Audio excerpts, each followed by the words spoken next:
Vosotros pues oraréis así: Padre nuestro que estás en los cielos, santificado sea tu nombre. Venga tu reino, hágase tu voluntad, como en el cielo, así también en la tierra. Lo primero que dijo Dios, dijo Cristo, que deberíamos de pedir, la primera petición. Cuando dice santificado sea tu nombre, eso es adoración. Y nuestra oración debería de tener antes que nada adoración y agradecimiento, ¿verdad?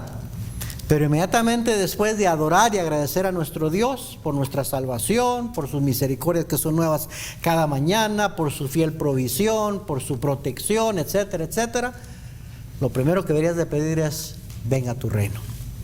Hágase tu voluntad en la tierra, así como en el cielo. La primera petición. Póngase a pensar, ¿cuándo fue la última vez que usted le pidió al Señor: Señor, ven? Señor, ven por nosotros.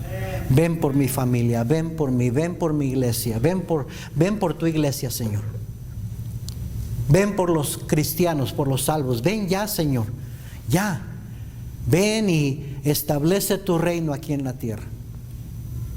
Seamos sinceros. Poco, si no es que nunca nos acordamos de pedir así. Quiere decir, oiga bien, que no estamos pensando en el reino de Dios. Uno pide de lo que es importante para uno. ¿Sí o no? Uno pide de lo que es importante para uno, de lo que a uno le importa, le interesa. Eso quiere decir, tristemente, que nos interesa muy poco que Cristo venga y establezca su reino. Es una triste condición, que como iglesia no estamos incluyendo esa petición que el Señor nos dijo que hiciéramos en nuestras oraciones. Fíjese, sí, ahí nos dice que debemos de pedir por el pan diario, otras peticiones. Esta no es un rezo que nos dio para repetir, sino es un modelo, una guía. Amén. Para decir, mira, esto es lo que debe de incluir tu oración. Así es. Debería de incluir adoración. Santificado sea tu nombre. Lo grande que es Dios, lo poderoso que es Dios, lo bueno que es Dios. Y agradecerle por sus tantas bendiciones, múltiples favores que nos da diariamente. Pero lo primero que quiero que pidas, dice el Señor: vosotros pues oraréis así. No es una sugerencia, es un mandato. A sus discípulos le dijo: venga tu reino.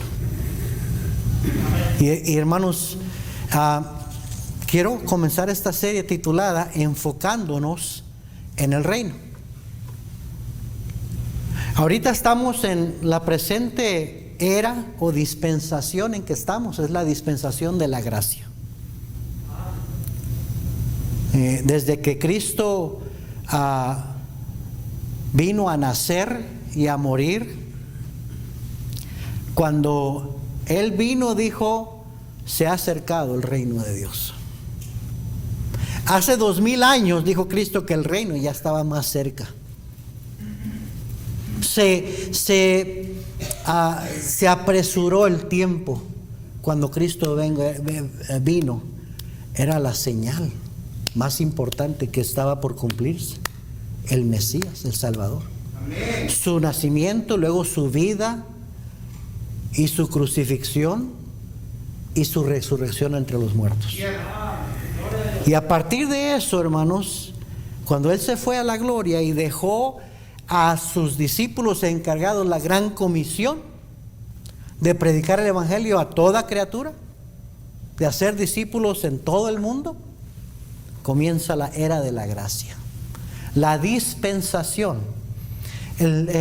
La Biblia está dividida por dispensaciones, periodos de tiempo. Tienen un principio y tienen un fin. El fin de esta dispensación no ha llegado, pero está por llegar. Está por llegar. Y la siguiente dispensación después de esta La que sigue después de la era presente es la dispensación del reino milenial. Amén. Hay un paréntesis en medio de 7 años, la tribulación. Pero la siguiente dispensación que sigue después de esta, que su fin es desconocido, pero las señales indican que será bien pronto. Amén. Después de esta sigue la dispensación del reino. La verdad es esta: pudiéramos entrar a esa dispensación antes de que usted termine de pagar su casa que está pagando, o ese carro que acaba de agarrar en pagos, o ese teléfono inteligente que todavía está pagando. Digo, ¿cuánto tiempo le falta para pagar su casa? ¿20 años? ¿15 años? ¿30 años? Yo no sé. Muy probablemente Cristo viene antes de que usted termine. ¿Un carro? ¿Qué? ¿Le falta 1 año, 2, 3 para pagarlo? Cristo pudiera venir antes de ese tiempo. Un teléfono, estos lo agarran los pagos y lo dividen en 24 meses, a veces 12 meses. Cristo pudiera venir. Pudiera venir el Señor en el 2021. ¿Me está siguiendo? Cuando Jesús regrese como ladrón en la noche, no que viene a robar nada, porque viene por lo suyo, la iglesia. Viene por los suyos, que somos nosotros los redimidos. Pero cuando venga como ladrón en la noche, en el sentido que viene cuando menos lo esperemos. Para arrebatar a su iglesia, los salvos irán inmediatamente, oiga bien, a comparecer, iremos a comparecer al tribunal de Cristo. Amén. Y la gran ceremonia o banquete de entrega de recompensas. ¿Sabe que va a haber una gran celebración? Va a haber una gran cena. En Lucas 22:30 recuerda que que Cristo le dijo a sus discípulos: para que comáis y bebáis a mi mesa en mi reino y os sentéis en tronos juzgando a las 12 tribus de Israel. Mire 1 Corintios 3:11. 1 Corintios capítulo 3 versículo 11. Porque nadie puede poner otro fundamento que el que está puesto, el cual es Jesucristo. El momento que usted recibió a Cristo como su Salvador, las cosas viejas pasaron, todas fueron hechas nuevas. Y oiga bien, usted puso su vida sobre la roca, que es Cristo, el fundamento. Él es el fundamento. ¿Sí o no? Entonces dice, nadie puede poner otro fundamento que el que está puesto, el cual es Jesucristo. Usted no tuvo nada que ver con su salvación excepto la decisión de aceptar el regalo de Dios de la salvación. Fue su decisión. Pero al tomar esa decisión, Cristo le hizo un hijo de Dios y lo puso sobre el fundamento que es Él mismo, Cristo. El fundamento de nuestra fe, el autor y el consumador de nuestra fe, ¿sí o no? Entonces dice el apóstol aquí a los Corintios: porque nadie puede poner otro fundamento que el que está puesto, el cual es Jesucristo. Y si sobre este fundamento alguno edificare oro. El fundamento siempre es la base, es el comienzo, es lo más importante de cualquier estructura, ¿sí o no? Pero el fundamento es para sobreedificar. Así es.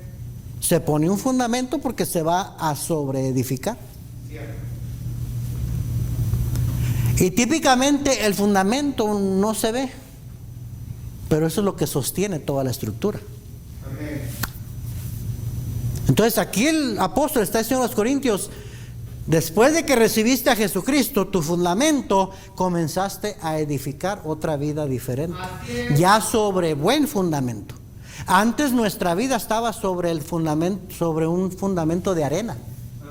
¿Sí o no? El insensato edificó su casa sobre la arena, pero el prudente edifica su casa sobre la roca. Entonces, El momento que aceptaste a Cristo, pusiste tu vida sobre la roca y comenzaste a edificar una nueva vida. Las cosas viejas pasaron, dice 2 Corintios 5:17, he aquí todas son hechas nuevas.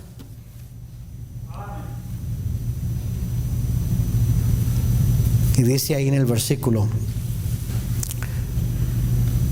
12, y si sobre este fundamento alguno edificare oro, plata, piedras preciosas, 3 materiales que están en un solo grupo, y luego madera, heno y hojarasca, otros 3 materiales que son diferentes, otro grupo. Versículo 13, la obra de cada uno se hará manifiesta, porque el día la declarará. Ese día, ahorita es lo que vamos a hablar. El día la declarará, pues por el fuego será revelada. Y la obra de cada uno, cual sea, el fuego la probará. ¿Está hablando del infierno, hermanos? No. El cristiano no va a ir al infierno. ¿De qué fuego está hablando? Primeramente, dice el apóstol aquí, inspirado por el Espíritu Santo, tiene un significado que se puede entender. El oro, la plata, las piedras preciosas, ¿se queman con el fuego? No, se refinan. La madera, el heno y el hojarasca, ¿se queman con el fuego? Sí, se vuelven cenizas, se deshacen, ¿sí o no? Entonces dice, tú estás edificando con oro, plata y piedras preciosas, o estás edificando con madera, heno y hojarasca. ¿Qué representan esos 2 grupos de materia? Estas materias representan lo que hacemos en el espíritu, espiritualmente, ya sea lavar un excusado, cuidar a un niño en guardería, cantar un canto, ir a tocar puertas, dar una ofrenda. Todo lo que estamos haciendo son obras. Recuerda que somos hechura suya, creados en Cristo Jesús para las buenas obras, las cuales Él preparó de antemano para que anduviésemos en ellas. ¿Se acuerda? El Señor quiere que estemos ocupados en nuestra salvación, sirviéndole, haciendo buenas obras, ¿sí o no? Pero esas obras que hacemos, o las estamos haciendo en el espíritu, o las estamos haciendo en la carne. Yo puedo ir a ganar almas en el espíritu, o puedo ir a ganar almas en la carne. Yo puedo cantar un canto en el espíritu, o puedo cantar un canto en la carne. Yo puedo dar una ofrenda en el espíritu, o puedo dar una ofrenda en la carne. Con los motivos correctos o con los motivos incorrectos. De eso está refiriéndose a nuestros motivos.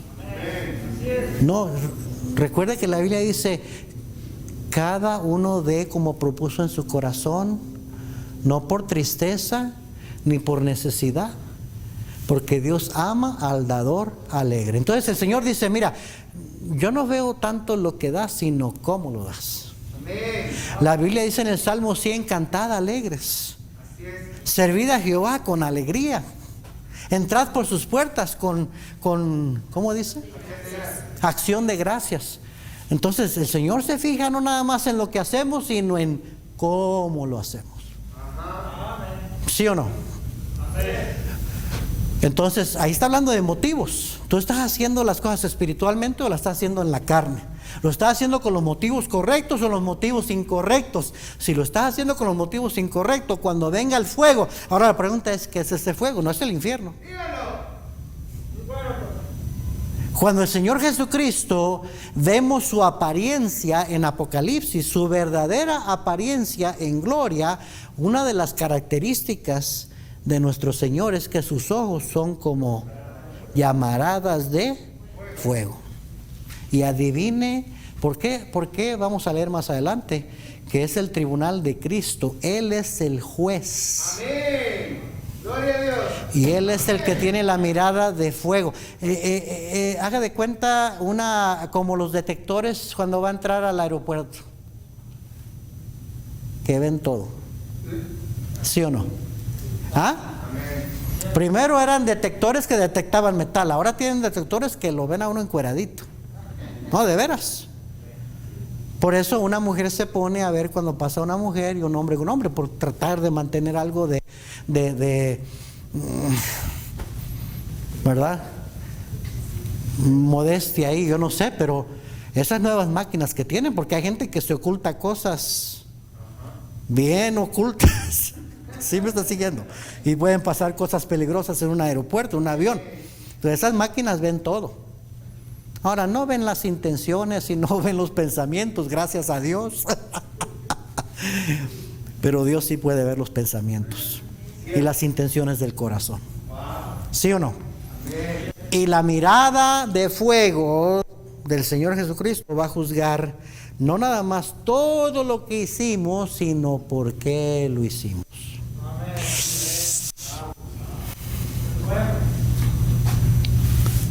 Y por eso dice ahí, la obra, versículo 13, la obra de cada uno se hará manifiesta. Porque el día, ese día de juicio para el cristiano la declarará.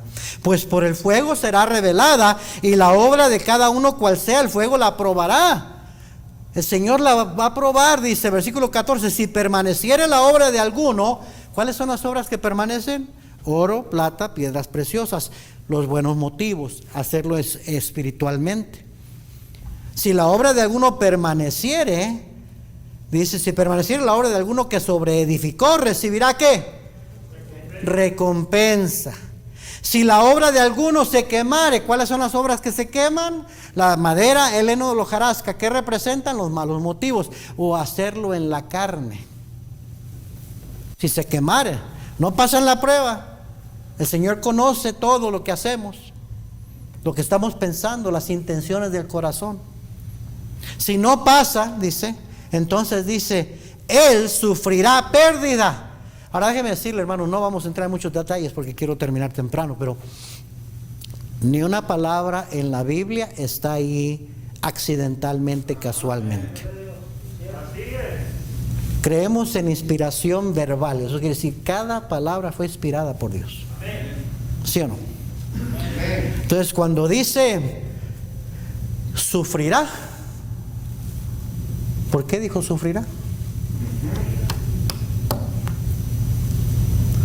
Muchos cristianos tristemente ahorita no consideran que es tan importante como lo hice, nomás con que lo hice.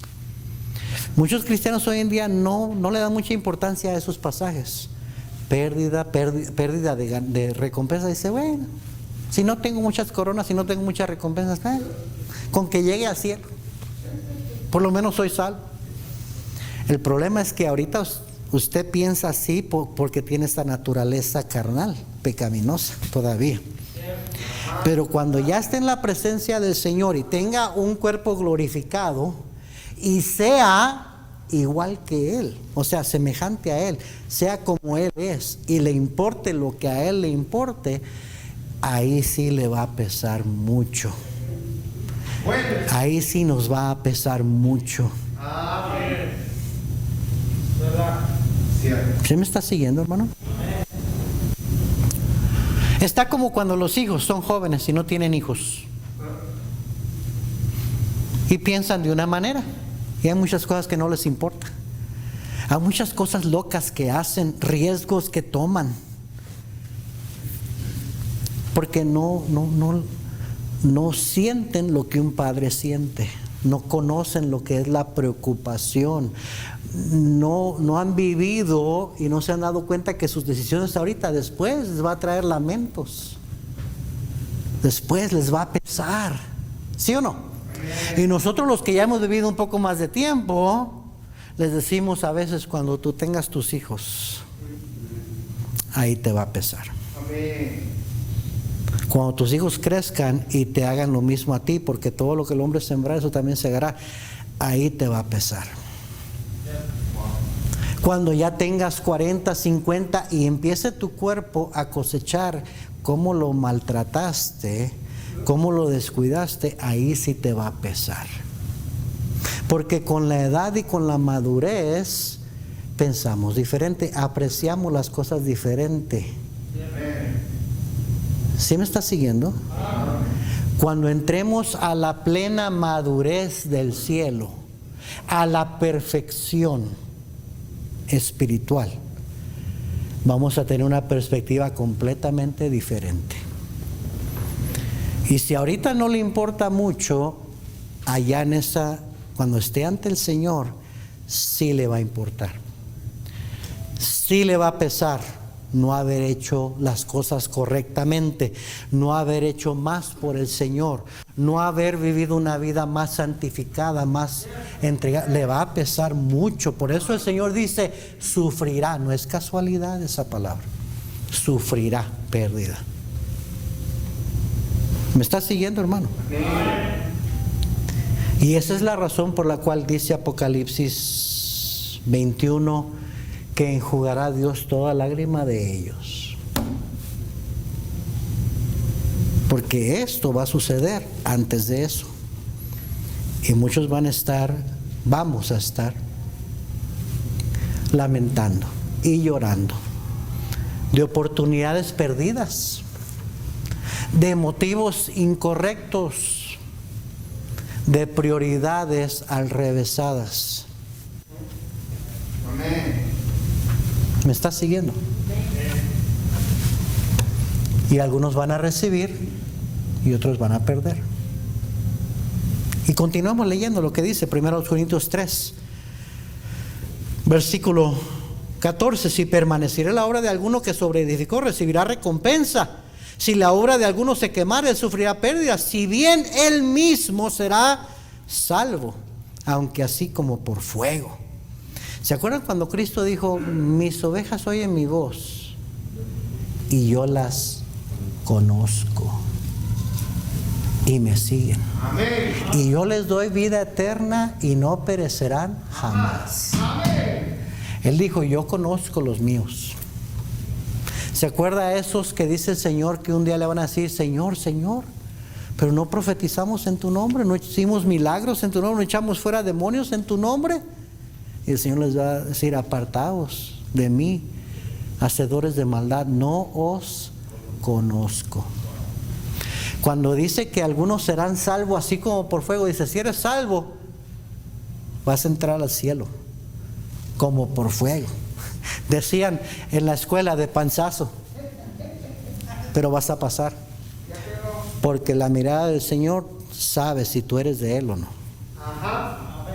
Y qué bueno que nuestra salvación no es por obras. Así es. Qué bueno que no depende de nuestras obras, porque si dependiera de nuestras obras, yo creo, por lo menos personalmente, la hubiera perdido el siguiente día después de que fui salvo. Así es. Amén. Dice, Bueno. aunque no hayas vivido una vida agradable al Señor, si eres de Él, Él te conoce y por fuego serás salvo, entrarás. Pero muchos van a sufrir pérdida. ¿Sí me está siguiendo, hermano?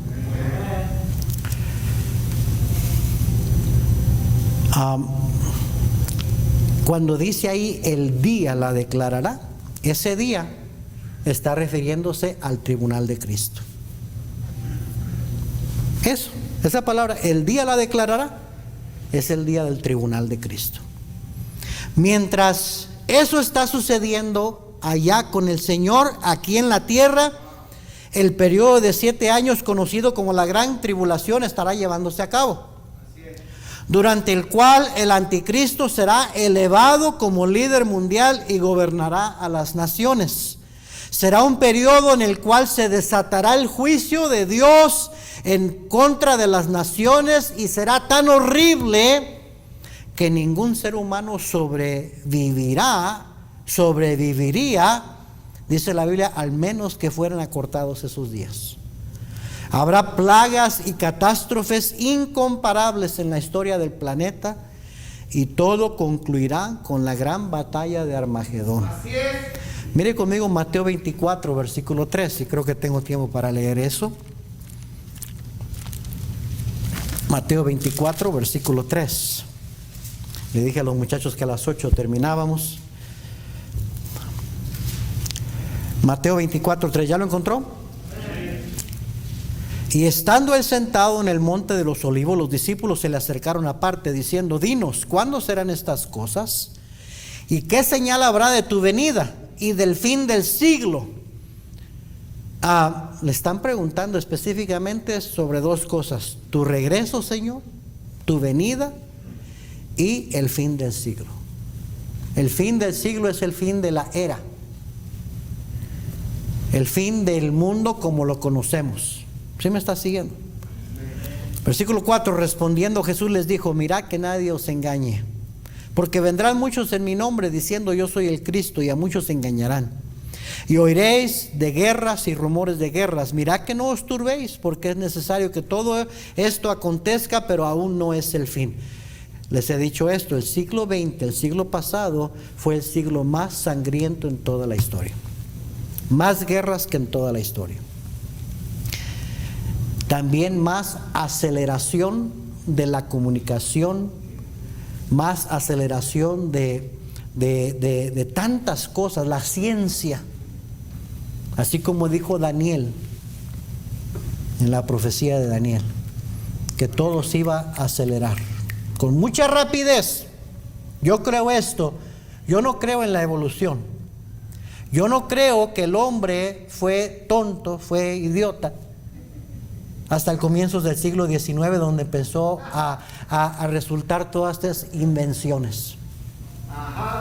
Porque la verdad es esta: del siglo XIX para acá es donde parece que se aceleró la ciencia, ¿sí o no? Y se inventaron un montón de cosas. Y quiere decir que por 1800 y tantos años después de Cristo, el hombre andaba en caballo y no había tal cosa como radio, ni televisión, y tantas cosas que hoy en día que usamos, ¿no? No había nada de eso. El auto, los aviones. ¿Por qué? ¿Porque el hombre era tonto y se puso inteligente en los últimos 150, 200 años? No, porque no era tiempo. Porque el Señor dijo que estas cosas vendrían como señal, como señales de que ya estaba cerca el fin del siglo. El Señor estaba frenando, hermanos, no permitía. Nada sucede sin que Dios lo permita. Nada. Entonces, todo esto se ha acelerado. La era de la industrialización, la era de comunicación, satélites, todas estas cosas, Dios lo estaba deteniendo. Y se empezaron a ver este siglo pasado y en el siglo que vivimos, porque ya son señales de que todo está acelerándose hacia el final. Está pronto a suceder. ¿Se me está siguiendo? Entonces, versículo 7, porque se levantará nación contra nación y reino contra reino, y habrá pestes y hambres y terremotos en diferentes lugares. Y todo esto será principio de dolores. Dijo el Señor: aún no es el fin, pero será el principio de dolores. Y todas estas cosas, tantos terremotos que se registraron en el siglo pasado y este siglo ya, tantos desastres naturales, el mundo lo reconoce, nada más que dicen que es global warming, que es climate change, que el hombre está causando esto. No, el Señor dijo: vienen todas estas cosas, vienen catástrofes naturales. La Biblia dice en otra porción que la naturaleza gime, que está gimiendo con turbación, porque anhela el regreso del Señor Jesucristo. Jesucristo es Dios, Dios es el creador del mundo y el universo. Y el pecado del hombre sí ha causado que el mundo, el planeta esté bajo maldición, la naturaleza esté bajo maldición, de muchas maneras. ¿Sí me está siguiendo? También. Pero dijo el Señor: aún no es el fin, pero será principio de dolores. Entonces, versículo 9: entonces os entregarán a tribulación y os matarán y seréis aborrecidos de todas las gentes por causa de mi nombre. Muchos tropezarán entonces y se entregarán unos a otros, y unos a otros se aborrecerán, y muchos falsos profetas se levantarán y engañarán a muchos. Y por haberse multiplicado la maldad, el amor de muchos se enfriará. Yo creo que los versículos 10, 11 y 12 es una referencia al estado espiritual de los creyentes en estos últimos tiempos. Enfriamiento espiritual, aborreciéndose unos a otros. ¿Ah? Siendo tropezados. Si los cristianos de hace 3, 4 siglos, hace 2 siglos atrás nos vieran la clase de vida espiritual que vivimos, lo mundanos que somos, los carnales que somos, lo fácilmente que tiramos la toalla y echamos para atrás y negamos a Cristo, los cristianos, dirían, pues ¿qué clase de cristianismo es ese? ¿Sí o no? Y el Señor dijo, todo esto será cuando se acerque el fin. Van a ver esos principios de dolores, van a ver esa condición espiritual del cristianismo, tanto engañador en los últimos, de los 1800, especialmente los 1900 al año 2000, hermanos, hubo un sinnúmero de sectas y falsos maestros y profetas que se han levantado en los 1800 y 1900. Se han multiplicado los falsos profetas y la falsa enseñanza, que se llaman cristianos, pero engañan a muchos, ¿sí o no? Versículo 13, mas el que persevere hasta el fin, este será salvo. Y será predicado este evangelio del reino en todo el mundo, para testimonio a todas las naciones, y entonces vendrá el fin. ¿Sabe que en el siglo XX también otra cosa que se multiplicó como nunca antes fue enviar misioneros por todo el mundo? Sí, con el siglo XX vino el transporte acelerado, comunicación increíble, el poder subirse a un avión y volar a otro continente, ¿sí o no? Y tantas cosas y tantas iglesias, tantos avivamientos que hubo en el siglo XVII, en el siglo XVIII, en el siglo XIX, aún en el siglo XX, de gente siendo salva e iglesias enviando misioneros por todas partes. Más que en cualquier otro tiempo de la historia, en el siglo XX se evangelizó áreas donde nunca se había evangelizado. Por eso creo yo que esto ya se está cumpliendo, ya se ha predicado el evangelio. Es raro encontrar un rincón donde no se ha predicado el evangelio. Y yo entiendo la ventana, ¿qué? 40, ¿qué se llama? La 1040 y los países musulmanes y todo eso. Pero hermanos, si leemos un poquito en la historia, apenas en los 1800, los 1920, 30, 40, había predicación del evangelio en esos países. ¿Han oído el evangelio? ¿Han oído el evangelio? China, que está tan cerrada, ¿qué con Hudson Taylor? Y la gran asociación cristiana que creó en la China. China fue evangelizado, tuvo su tiempo. Y yo creo que ahorita todavía hay multitudes de cristianos que están, ¿cómo se dice? Sí, hay una palabra. Cristianos camuflados, que están en secreto, porque el evangelio se ha esparcido por todo el mundo. Y dijo el Señor que esa era una de las señales de que el fin estaba cerca. Versículo 15, por tanto, cuando veáis en el lugar santo la abominación desoladora de que habló el profeta Daniel, el que lee entienda. Entonces los que estén en Judea huyan a los montes, el que esté en la azotea no descienda para tomar algo de su casa, el que esté en el campo no vuelva atrás para tomar su capa, mas hay de las que están encintas y de las que críen en aquellos días. Orad pues que vuestra huida no sea en invierno ni en día de reposo. Recuerde que aquí está hablando, Mateo fue escrito a judíos, a judíos creyentes y también a la nación de Israel, para comprobar que Jesús es el Rey prometido, el Rey de reyes y Señor de señores. ¿Sí me está siguiendo? Entonces aquí está dirigiéndose, mucho de esto tiene que interpretarse de esa manera. A quienes va a perseguir el anticristo es a la nación de Israel, porque aborrece la nación de Israel, y también a todo aquel que se declare un creyente en Cristo. Entonces por eso le dice, orad para que vuestra huida, porque van a huir, porque va a perseguir.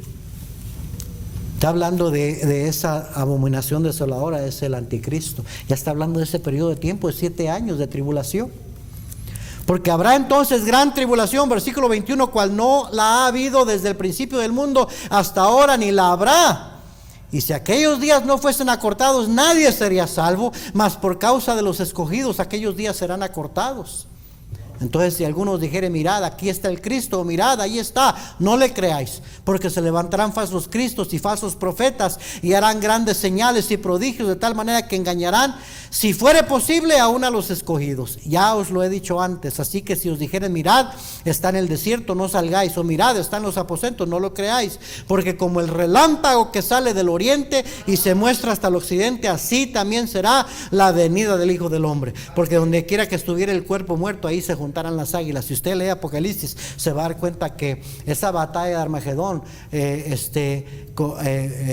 comienza con la segunda venida visible de Jesucristo, al concluir los 7 años de la tribulación, y que va a haber tanta gente muerta que las aves se van a estar comiendo los cuerpos muertos. Esa es de referencia a la batalla de Armagedón. Versículo 29, inmediatamente después de la tribulación de aquellos días, el sol se oscurecerá y la luna no dará su resplandor, y las estrellas caerán del cielo, y las potencias de los cielos serán conmovidas. Entonces aparecerá la señal del Hijo del Hombre en el cielo, y entonces lamentarán todas las tribus de la tierra, y verán al Hijo del Hombre viniendo sobre las nubes del cielo con poder y gran gloria. Y enviará a sus ángeles con gran voz de trompeta, y juntarán a sus escogidos de los 4 vientos, desde un extremo del cielo hasta el otro. De la higuera aprender la parábola. La higuera es Israel, De la higuera aprender la parábola. Cuando ya su rama está tierna y brotan las hojas, sabéis que el verano está cerca. Así también vosotros, cuando veáis todas estas cosas, conoced que está cerca, a las puertas. De cierto os digo que no pasará esta generación, la generación de los creyentes en Cristo, la era de la gracia, no pasará, dice, hasta que todo esto acontezca. El cielo y la tierra pasarán, pero mis palabras no pasarán. Pero el día y la hora nadie sabe, ni aun los ángeles de los cielos, sino solo mi Padre. Mas como en los días de Noé, así será la venida del Hijo del Hombre. Porque como en los días antes del diluvio estaban comiendo y bebiendo, casándose y dándose en casamiento, hasta el día en que Noé entró en el arca, y no entendieron hasta que vino el diluvio y se los llevó a todos, así será también la venida del Hijo del Hombre. Entonces estarán 2 en el campo, el uno será tomado y el otro será dejado. 2 mujeres estarán moliendo en un molino, la una será tomada y la otra será dejada. Velad pues, porque no sabéis a qué hora ha de venir vuestro Señor. Pero sabed esto, que si el padre de familia supiese a qué hora el ladrón habría de venir, velaría y no dejaría minar su casa. Eso está refiriéndose, oiga bien, al creyente, hermano. Al creyente dice, no dejaría minar su casa. No se va a cuidar de tener algo, que no lo deje sin nada, de que no lo encuentre sin nada el Señor cuando venga. ¿Sí me está siguiendo? Por tanto, también vosotros estáis preparados, porque el Hijo del Hombre vendrá a la hora que no pensáis. ¿Quién es pues el siervo fiel y prudente, al cual puso su Señor sobre su casa, para que les dé el alimento a tiempo? Bienaventurado aquel siervo al cual, cuando su Señor venga, le haya haciendo así. De cierto os digo que sobre todos sus bienes le pondrá. Ahí están las recompensas. Ahí está posiciones elevadas, recompensas. Aquel que haya sido fiel, aquel que haya servido al Señor, aquel que haya vivido para Él, dice, el Señor le pondrá sobre todos sus bienes. Pero si aquel siervo malo dijera en su corazón, mi Señor tarda en venir, y comenzare a golpear a sus consiervos y aún a comer y a beber con los borrachos, vendrá el Señor de aquel siervo en día que éste no espera y a la hora que no sabe, y lo castigará duramente, y pondrá su parte con los hipócritas. Ahí será el lloro y el crujir de dientes. Pastor, ¿pero qué, eso no es una referencia al infierno? No. No. Sí es cierto que en el infierno habrá llorar y crujir de dientes, pero aquí no está refiriéndose al infierno. Aquí está refiriéndose a ese sufrimiento. Muchos sufrirán pérdida. ¿Me estás siguiendo? Dice, tú eres fiel y prudente, porque eso dice, el que entiende, entienda. El que lea, entienda. Eres prudente, vas a vivir una vida que agrada al Señor, porque el Señor viene cuando menos lo esperas. No vas a dejar minar tu casa, no. Estar con las manos vacías cuando venga el Señor. Porque el Señor te va a traer a cuentas. Dice, y si fuiste malo y dijiste, Señor, mi tarde, empiezas a vivir igual que el mundo. A eso se refiere el Señor. Dice, el Señor te va a castigar. ¿Cómo va a castigar? No dándote recompensas, no dándote posiciones que pudiera haberte dado en su reino. Porque aquí está hablando del reino. Mateo habla del reino y del rey. Amén. En fin, es tiempo de enfocar nuestra mirada en el reino. Y voy a darle, cuando continuemos esto, 4 razones por qué usted y yo deberíamos comenzar a pensar en ese reino de 1000 años. Comenzar a pensar más en ese reino de 1000 años. Primeramente, y no voy a elaborar, porque el tiempo que nos queda es corto. Y vamos a entrar a más de lleno. Pero hermanos, ¿cuánto vive una persona aquí? Por mucho que viva. Unos cuantos que salen en noticias que llegan a los 100. Unos cuantos. Los que tuvieron una vida larga, más de lo que se esperaba, 90 y algo. Más común ver a gente fallecer en los 80s, aún en los 70s. ¿Sí o no? Y muchos mueren trágicamente antes de tiempo, jóvenes. Pero suponiendo que usted viva a los 90, 95, ¿qué es 95 años en comparación a 1000 años? ¿Sabe que usted va a vivir por 1000 años con Cristo aquí? Lo vamos a ver en la Biblia, aquí en la tierra. En la tierra. Antes de llegar a ese versículo, hasta al capítulo 21 de Apocalipsis, donde dice la Biblia que entraremos a la eternidad. Porque la eternidad tiene tiempo. No. Ahora, si a usted le parece que 1000 años es mucho tiempo, la eternidad no tiene fin. Y la eternidad es ya no tiene tiempo. Ya es la morada del creyente en el cielo con Cristo por la eternidad, donde Dios enjugará toda lágrima de ellos, y ya no habrá más muerte, ni más dolor, ni más llanto, ni enfermedad, ni tristeza. Pero antes de ese capítulo van a ser esos 1000 años, que no son 100, no son 200, no son 300, son 1000 años que usted y yo estaremos en esta tierra con Cristo. ¿Qué vamos a estar haciendo? ¿Qué va a suceder en esos 1000 años? Pues lo primorito que va a suceder, que debería interesarle, es que el Señor le va a dar recompensa o no le va a dar recompensas. ¿Le va a dar una posición de autoridad o no va a tener ninguna posición de autoridad? Porque todo eso sí depende, vamos a verlo en la Biblia, de lo que hayamos hecho mientras estábamos en el cuerpo, después de que fuimos salvos, porque ahí comenzó nuestra vida. La vida vieja pasó, todo fue hecho nuevo, y de ahí en adelante, todo lo que hicimos, de ahí va a depender cómo usted y yo vamos a vivir en el milenio. ¿Está interesándole un poquito esto? Debería de interesarnos.